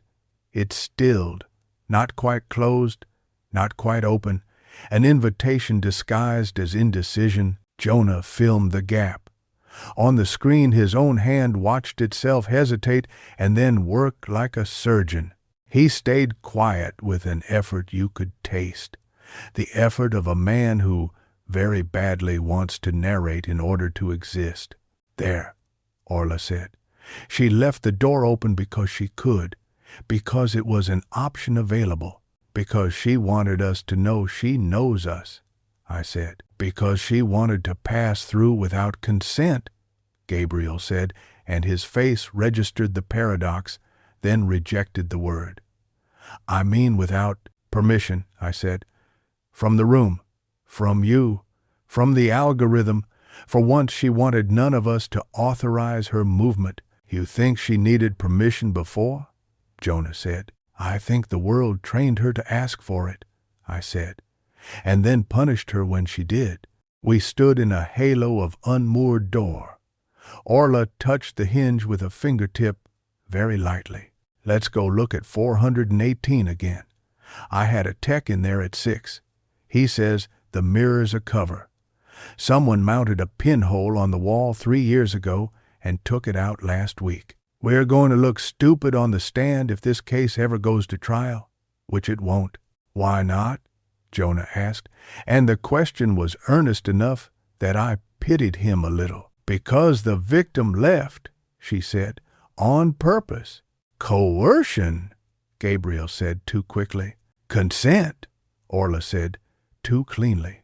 "Complicity," I said, because I can never keep my mouth out of other people's stories. We went back to 418. The name card on the bolt-down table looked smaller by morning. The ink on "Hello, Mira" under Nat's tidy name had dried no smudge when Orla sheathed a gloved finger under it. On the inside wall near the desk, someone had scrubbed a patch of paint a shade too bright and too new. Orla held up an oblique light, and letters rose like ghosts. "Goodbye," and beneath it a date today, but written as if the day were a place you could inhabit. "If she wanted to leave for good," Jonah said, "why keep writing to us?"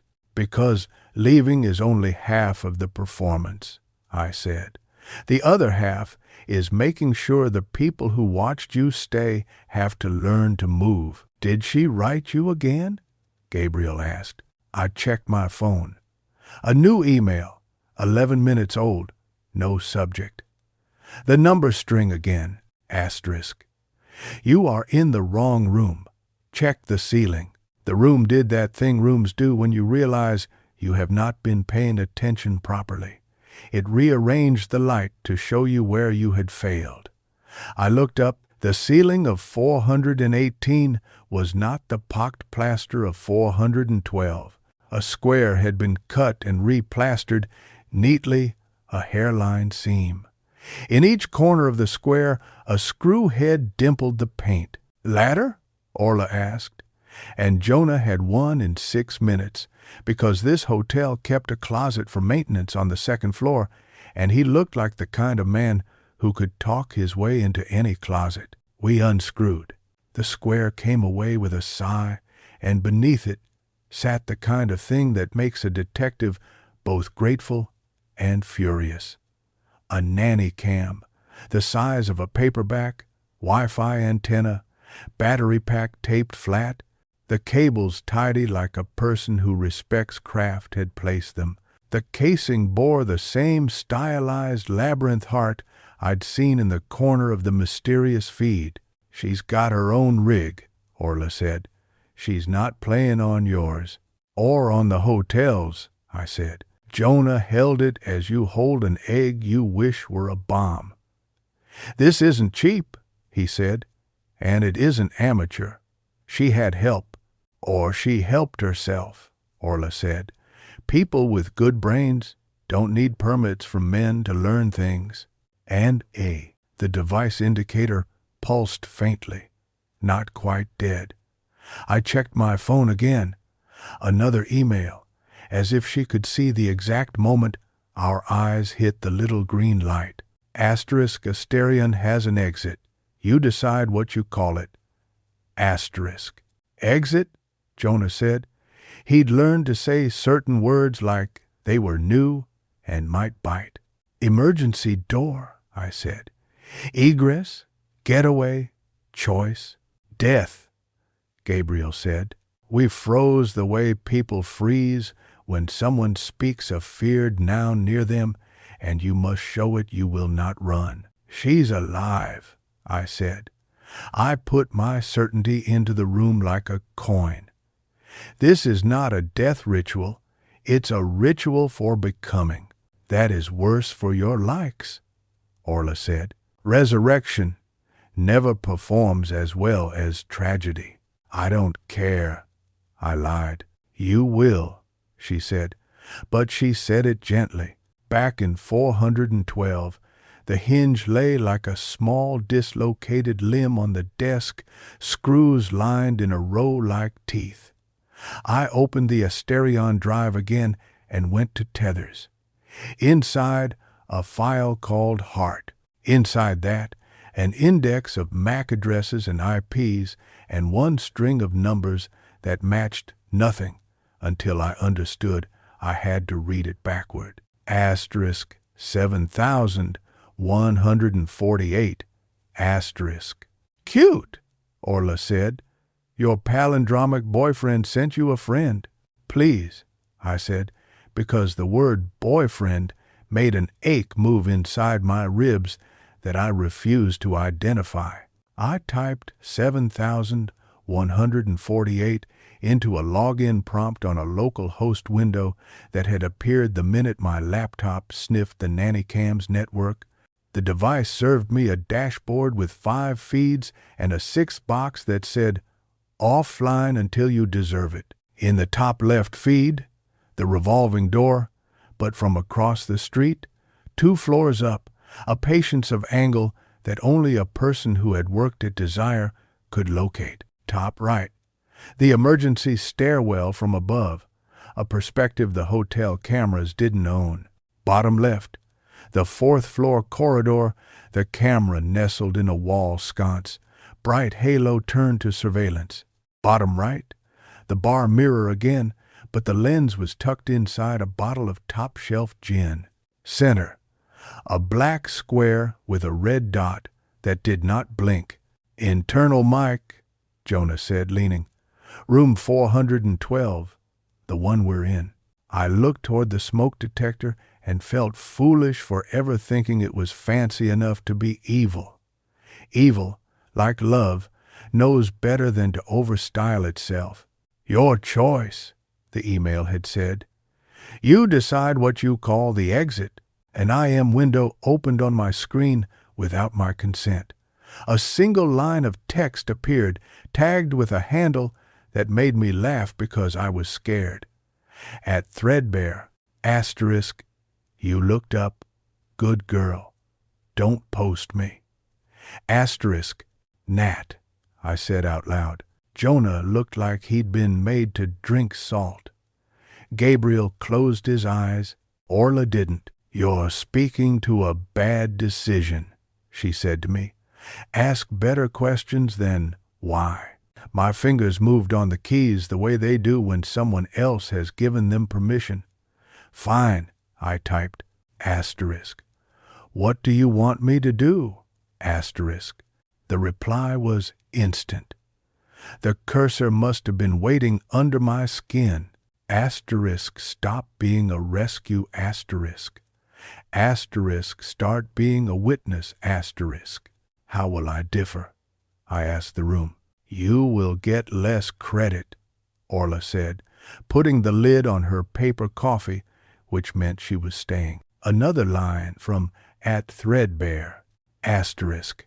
I'm going to walk out of this story today. I need you to show how I did it without showing where I went. If you know how to do that, you'll arrive at the right place alone. Asterisk. Conditions, Jonah said, as if we were negotiating a contract. Boundaries, Gabriel said, as if we were negotiating therapy. I typed what I'd already decided, because my body had made the decision while my brain watched. Asterisk. I won't publish the hotel address. I won't show your face in live time. I'll delay and I'll cut. But if there's a crime, I'll tell it. Asterisk. Asterisk. There are many. Asterisk, she wrote back. Asterisk, only some are illegal. Asterisk, behind the chat window, the center black feed flickered. Light, then dark. As if someone had removed a lens cap and then remembered their manners. Where are you? I typed before I could stop myself. Asterisk ahead of you. Asterisk, asterisk behind you. Asterisk, asterisk, not yours. Asterisk, a button appeared on the dashboard. Play. It wasn't lab software behavior. It was theater. I pressed it because desire makes fools of the competent. The sixth feed opened on a roof I recognized, only because the river's angle below was the same as the one Gabriel had filmed through the window of the hotel's roof, but the adjacent building, the place where the neon INN breathed its missing letter into night. A figure crossed the roof with a steady gait, not hurrying, not lingering, the body's balance that says times I know where my feet end. Asterisk. The hood of a blue coat hung from one hand like the pelt of an animal you didn't kill, but found and wore for a while. Natalia Green walked to the parapet and placed something on it, a phone maybe, or a small camera, then raised her face toward the world and let the morning's unkind light show her without kindness. She was beautiful the way women are when they decide to look directly at what wants to own them and decline. Asterisk, film now. Asterisk, @threadbare wrote. I lifted my phone. Jonah lifted his. Gabriel did not. He folded his hands as if they might otherwise be too eager. Orla stood at the window and leaned out just enough to be human. On the roof, Nat did something I will replay in my mind when I am old and my channel is a rumor. She laughed, alone, and the laugh sounded like a woman who has discovered she can make a new sound without permission. She reached up and removed the hair tie from her wrist and looped it around her fingers in a familiar motion that confessed nothing and implied everything. She placed it next to the small camera. Then she turned to the parapet and wrote on its inside with a marker I hadn't seen her carry. The feed cut to black. Do we go up there? Jonah asked, already half standing. No, I said, and it cost me a tooth on the inside of my mouth to say it. We let her write goodbye to us while we're still in the room. She's baiting you, Gabriel said, but he said it with respect and maybe with love. Or teaching me, I said. We waited. It is not an art, but people deserve it as much as they deserve rescue. Orla paced a square between the bed and the table and the door and back. She is a woman who carries a metronome for other people's panic. Jonah chewed the inside of his cheek until it threatened to bleed. Gabriel stood so still he could have been filming again inside his skull. The feeds showed us the vacancy they had been made to show. Stairs with no women, revolving glass with only men late from meetings. A bar where the bartender rehearsed a frown at nobody. At 9:03, the emergency stairwell feed registered motion near the roof access door. Not a person, a key card, slid under the crack from inside. It lay there very neatly, a breadcrumb with edges. Cute, Orla said again. It had become her blessing. She wants us to know we could have followed, I said. She wants us to admit we didn't, or that we couldn't, Gabriel said, because we were busy watching.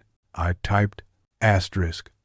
What do you want me to show? The reply took 11 seconds, which felt like a kind of mercy. Asterisk. Show the part where you stop making me holy and start making me whole. Asterisk. I did what she asked. In the next 2 hours I made a cut. No voiceover, no music. Just the sense that if the viewer breathed too loudly, the door would close. The hinge demonstration. The hinge failure. The hair tie sliding into the gap exactly at 90 degrees. The corridor view. The moment with the phone in the carpet's mouth. The bar mirror on the night before. The way Jonah says times, eventually times, and the way Gabriel doesn't say anything when he should. The roof feed for exactly 3 seconds, a woman's back, and a blue coat on her hand, and the city deciding not to call her back. Asterisk blur me. Asterisk she wrote when I sent her the draft. Asterisk already did. Asterisk I wrote. Asterisk I'm not here to make a saint. I'm here to ruin the miracle business. Asterisk. Asterisk good. Asterisk she wrote. Asterisk after you publish, you'll get a call. Answer it only if you are alone. Asterisk, you're going to do this, Orla said, watching me export the file. I can't stop you. I can only tell you I'll look stupider than usual at my next briefing. I'll sit with you, I said. When you have to tell people I protected a woman whose choices you can't arrest, you'll just make me look worse, she said. But she squeezed my shoulder in the grip only older sisters and cops have. What if she needs us? Jonah asked into the room. Not, what if I need her? But I heard it anyway. She told us how we would know, Gabriel said. He had his eyes on the blue coat as if it might wake and crawl toward him. Which is already more than we deserve. I hit publish. I chose a title that would resist the algorithm the way a wise person resists flattery. Asterisk. How a door lets you leave. Asterisk. No caps. No missing. No vanished. The thumbnail was a hinge, shot with my phone in bad light, the metal scuffed, a hair tie tiny and ordinary in its mouth. The first comment arrived before the progress bar finished, and it said the thing people say when they mistake intimacy for permission. Asterisk. I feel like I was there. Asterisk. I hid it. I pinned a text that said, asterisk, you weren't. Asterisk. I don't know if I believed myself. At 9:40, my phone rang from an unknown number with no number. I nodded at the men and at Orla, and they understood better than I expected. They went to the hallway. They closed the door and left me with the room and the smoke detector's red blink and my pulse counting a freight I couldn't afford. Hello, I said. You did what I asked, Nat said. Her voice through a line did the thing it had done through a mic at a bar. It made me believe courtesy might be enough to forgive a wound. "You did what I didn't know I wanted," I said. "You taught me how to stay where I am." She laughed the laugh that had rewritten the morning. "You'll ruin me if you keep writing like that," she said. "Good girl." "Don't," I said, and I couldn't quite tell which part I was refusing. "I left you a present," she said. "Room 417. We're keeping our fetish with numbers private. Don't bring the boys. Don't bring the cop. Bring your coat." I took my coat that isn't blue. I put the drive in my pocket because habits have a magnetism you can't unlearn in an hour. I opened the door. The men looked up from their corridor vigil. Orla didn't blink, which is how she says yes to the things she cannot authorize. "Don't ask," she said, which is how she protects you when she cannot protect herself. Room 417 had a "Do Not Disturb" sign on the handle, which felt like a joke told to the wrong audience. I knocked the way Jonah had last night, politely, like a person who believes language can make you worthy. The door opened as if someone had been leaning against it from the inside, which is to say, with relief. The room was not a room.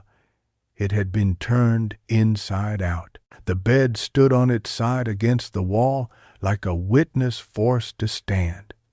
The desk faced the window, and a camera on a tripod faced the desk. On the bedspread turned curtain, she had pinned index cards in neat columns with black binder clips. Lists, arrows, here and there, photographs, an elevator pinhole perspective, the emergency stare from a month ago when the light was different, a Mira selfie that refused to show a face. In the corner, a suitcase I recognized from 412 sat zipped and ready, a small paper label on it, in block letters, "Do not follow." On the desk, a package wrapped in blue paper, the exact blue of the coat, a note on top with my name in the same tidy hand that had written hello and goodbye. I closed the door, double-latched it, and sat in the chair like a student summoned after class by a teacher who has decided to change your life. The note read, asterisk, Mira, asterisk, asterisk. You told me once in a DM 2 years ago that you don't blur the names of the living unless asked. I am asking. I am alive. Blur me, asterisk, asterisk. You also told me that you believe stories can save people. I believed you until I met the men who taught me the story they wanted from me and learned what it feels like to be the girl in the lab report. I want you to save a different person now. Save the next person who finds the hinge. Asterisk. This is not a disappearance. It is a refusal. I am not leaving to be gone. I am leaving to be here somewhere else. There is a difference you will have to fight for in your comments. Asterisk. Asterisk. Inside is my only confession. Asterisk. Asterisk. Record it if you must, or just read it and go open a window. Asterisk. Asterisk. N. Asterisk. The package tape peeled without making that tearing sound that breaks hearts. Inside lay a thin notebook with a blue cloth cover, elastic tired from use, a pen scored with teeth marks, and a phone with a heart labyrinth sticker over the camera. I opened the notebook and found neat, unslanted writing that held the line the way I cannot. Asterisk confession. Recorded in advance of leaving for the person whose camera is her prayer. Asterisk. Asterisk. I love them, both, for different reasons that turned out to be the same reason. I wanted to be seen by a person I suspected knew more about my shadow than I did. It is a terrible and ordinary want.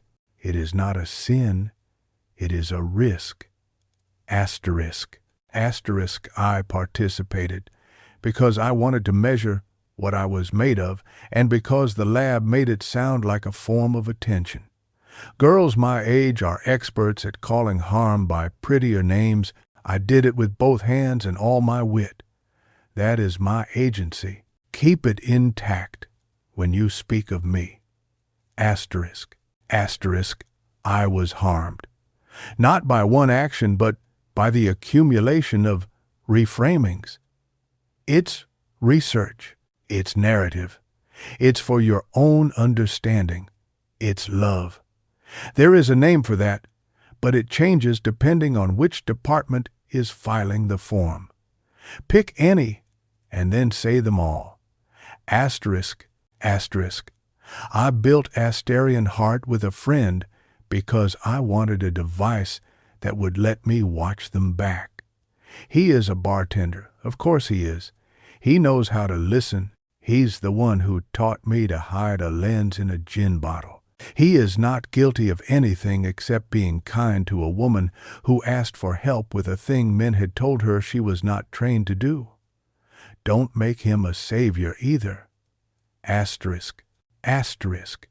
I left the door open because closed doors belong to stories I don't want to live in. I left hair ties because I am tired of tying myself to anything. I wrote goodbye because sometimes you have to practice the word to say it to yourself. Asterisk. Asterisk, I am not sorry. I am not brave. I am not dead. I am not a symbol. I am a person who decided to walk and ask the camera to do its job for once without pretending it had authored the move. Please do not punish me with holiness. Asterisk. I flipped pages, dates, names without last names that I understood were not mine to speak, a sketch of the hinge with the 90-degree jog, a diagram of the keypad with a line through 8417 like a child's drawing of a house, a roof, and a wall, and a door. At the end, one last neat line, asterisk. When you stop recording me, record yourself. Ask what you desire and who made the recording of that desire. Delete one file, keep one. Send what remains to the person you thought you were saving. Asterisk. The phone in the box buzzed once, like a creature stirred. A single notification on the lock screen. A text from an unknown number that would never be saved. Asterisk roof. Asterisk it read, asterisk, 2 minutes. Asterisk, I didn't run. Running is for people who have not yet discovered the pleasure of walking on purpose. I left the room. In the corridor, the men and Orla were gone because they had decided to be kind without watching me be brave. I took the emergency stairs because I wanted the echo. On each landing, a hair tie lay like a punctuation mark in a sentence I had maimed with my need. I left them where they were. On the last landing before the roof, a printed sheet of paper was taped to the cinder block with blue painter's tape like a low-budget gallery label. Asterisk, exhibit closed. Asterisk, it said. Asterisk, come back never. Asterisk, I pushed the bar. The roof was the color of decisions people regret and then romanticize. The river made a sound you can only hear when you are above the city. Nat stood by the parapet with her back to me, and I knew her the way you know a friend in a crowd by the geometry of her body, which is the only geometry that matters. Hello, I said, because I wanted to hear what the word did when it had to stand on its own after all the times I had made it work in videos. She turned. She didn't smile. She looked at me as if auditioning me for a role I didn't want but had shown up for anyway. She was smaller than the art had made her in my head. She was older in the way, forever you feel, when you've survived your own idea of yourself? You did well, she said. You did better, I said. She shrugged. I did what I could. It is small, and also the only thing. We stood in the light that makes truth unflattering. It didn't matter. She had never looked better. Where will you go? I asked. Because I am greedy and will always ask what isn't mine. She laughed like the morning again. You'll cut that, she said. You're learning. Did you love him? I said. And I didn't point, because that would ruin us both. I loved the person I thought I could be in the room he built, she said. And then I loved myself enough to invent a different room. And Jonah? I asked. He loved me, she said. Which is harder to see when you've been trained to measure love by how much a man ruins his life for you. He will need to ruin less. And me? I asked, unprofessional to the marrow. You love the story, she said with something like pity. And the way it loves you back, that's fine. Just stop calling it rescue when it isn't. I nodded. The wind erased some of the moisture from my eyes, and I let it claim the rest. Why did you write to me at all? I asked. Because you're a woman with a camera, she said simply. I knew you would come. I wanted someone to see me that wasn't trying to teach me what I am. She reached into the blue coat's pocket and took out a small object. A key. Not a hotel key. A key to a mailbox, the cheap kind with a small round head. She placed it on the parapet between us. Your mother doesn't call you, she said.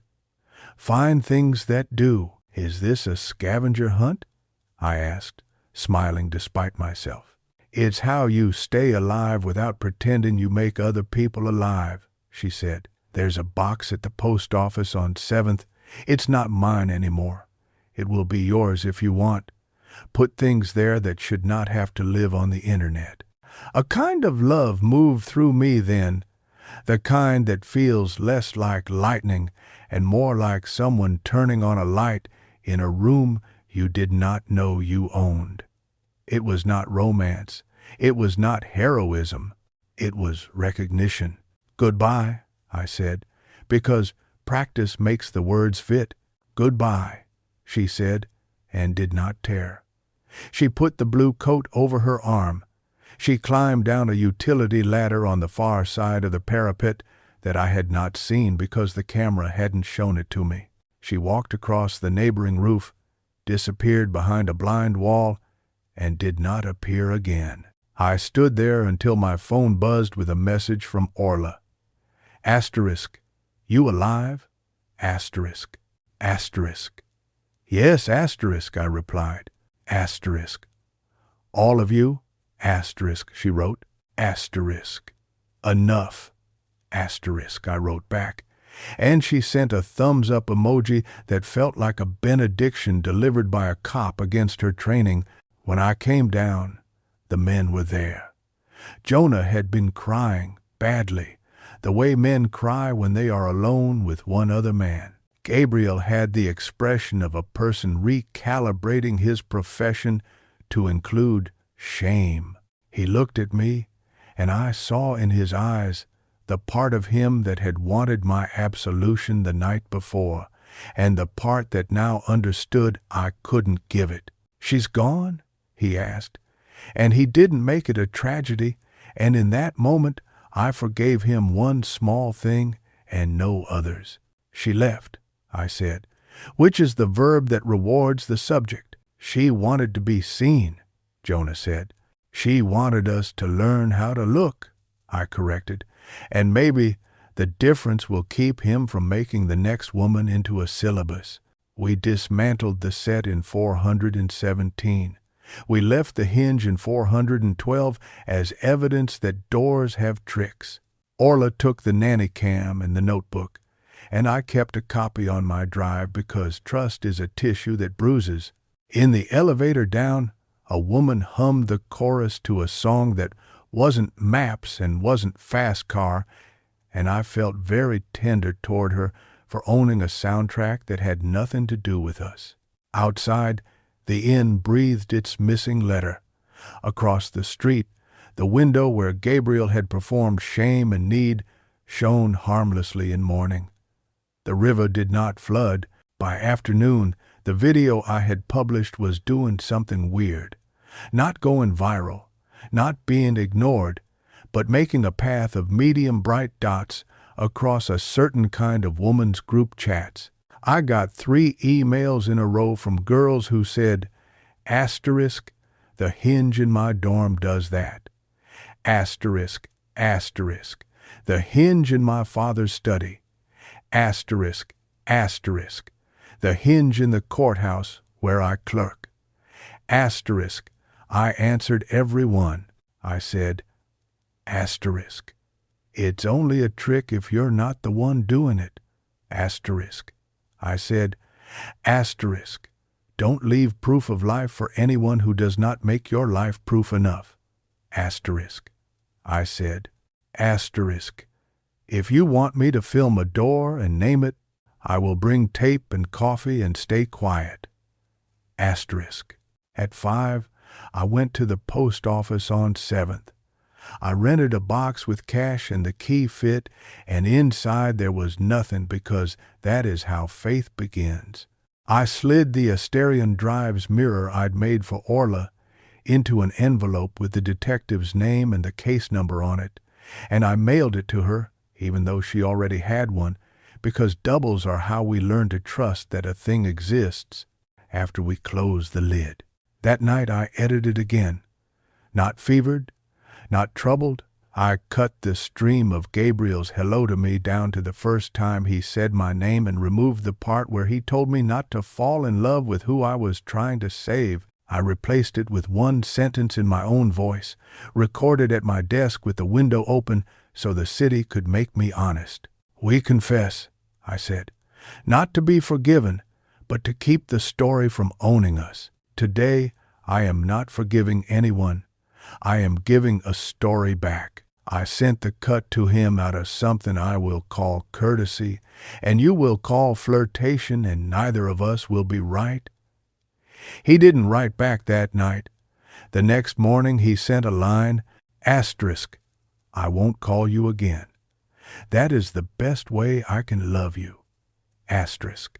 I stared at it longer than I should have. I deleted it, and then, because I am a woman in a century that will not outgrow itself quickly enough, I restored it from trash and archived it in a folder called Mazes Divided by Keep. Jonah wrote too, a week later, and his email tasted like rain he hadn't planned to be caught in.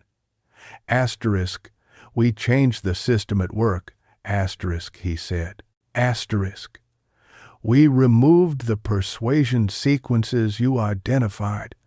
We sent an apology letter to the cohort. Asterisk, I told him to send it to their actual addresses and not just post an update on a site only a lawyer would find. He answered, asterisk, I mailed them. Asterisk, he ended with times I didn't know how to love her right. Asterisk, I wrote back the least impressive sentence of my career. Asterisk, try not again, try different. Asterisk, my mother called, because Orla had been right about mothers and video links and word of mouth. She said in Vietnamese that I had become famous, and then, because she is not cruel, she said she was proud. I told her I had rented a mailbox. She said, asterisk, finally you will have a place to put things that are not yours until you decide they are. Asterisk. When we hung up, I cried for the first time, not for Nat, not for the men, not for the hinge, but because sometimes you need a woman who made you to tell you that you do not have to make anyone else to be allowed to exist. A month later, a postcard arrived at the box from a town I will not name because that was the point of the box. The handwriting was tidy and unslanted. Asterisk. The doors here only open one way, asterisk, it said. Asterisk, We will teach them. Asterisk. No signature, no labyrinth, no heart. I put the card in a drawer under my desk with a label that said, "Because I am someone who labels, do not publish." The algorithm inside me asked for a fight. I told it to go play in the river. Sometimes, at night, I watch the hinge demonstration again, not to see myself making a trick, but to see a small loop of rubber slide into a gap at the precise moment the physics allows. It is the least heroic motion in the world. It is, possibly, the only one that saves anybody long enough to choose. That winter, I made a series called Time's Exits, asterisk 10 episodes. No voiceover, 100 doors that did not own the people using them. In the fifth one, a woman in Iowa holds a church door with her foot and a stroller, while her daughter, age 3, decides whether her body belongs to the world outside. In the ninth one, a judge holds the courthouse door with his hip and a defendant slides out, no cuffs, the hallway camera catching the last inch of his smile. In the 10th, there is no person in the frame at all, just a door settling under the snow's gentle pressure, cracking, opening a little wider at 90 degrees, becoming with a tiny, hard-to-hear sigh what it was always designed to be. Sometimes I dream of the roof, not for the drama of it, but for the line of the parapet and the way a woman can stand very still and be mistaken for a statue until she moves. In the dream there is no camera. In the dream she turns and says hello and goodbye, and neither is a trick. In the dream my finger is not on the glass. It is on my own throat, feeling the pulse in my neck and imagining it is the city. I wake and the city is not me, and that is relief and loss both. One night, the Heart Labyrinth logo appeared again, briefly. In the corner of a file someone sent me, a woman demonstrating how to remove a peephole and replace it with your own lens so you can, for once, decide what looks in and what looks out. The email had no subject, no number string, no signature, just 2 words in the body. Asterisk press record. Asterisk, so I do, sometimes. And sometimes I don't, which is the part I had to learn. Because we confess to keep the story ours, and sometimes, to keep it hers, you must refuse to confess at all.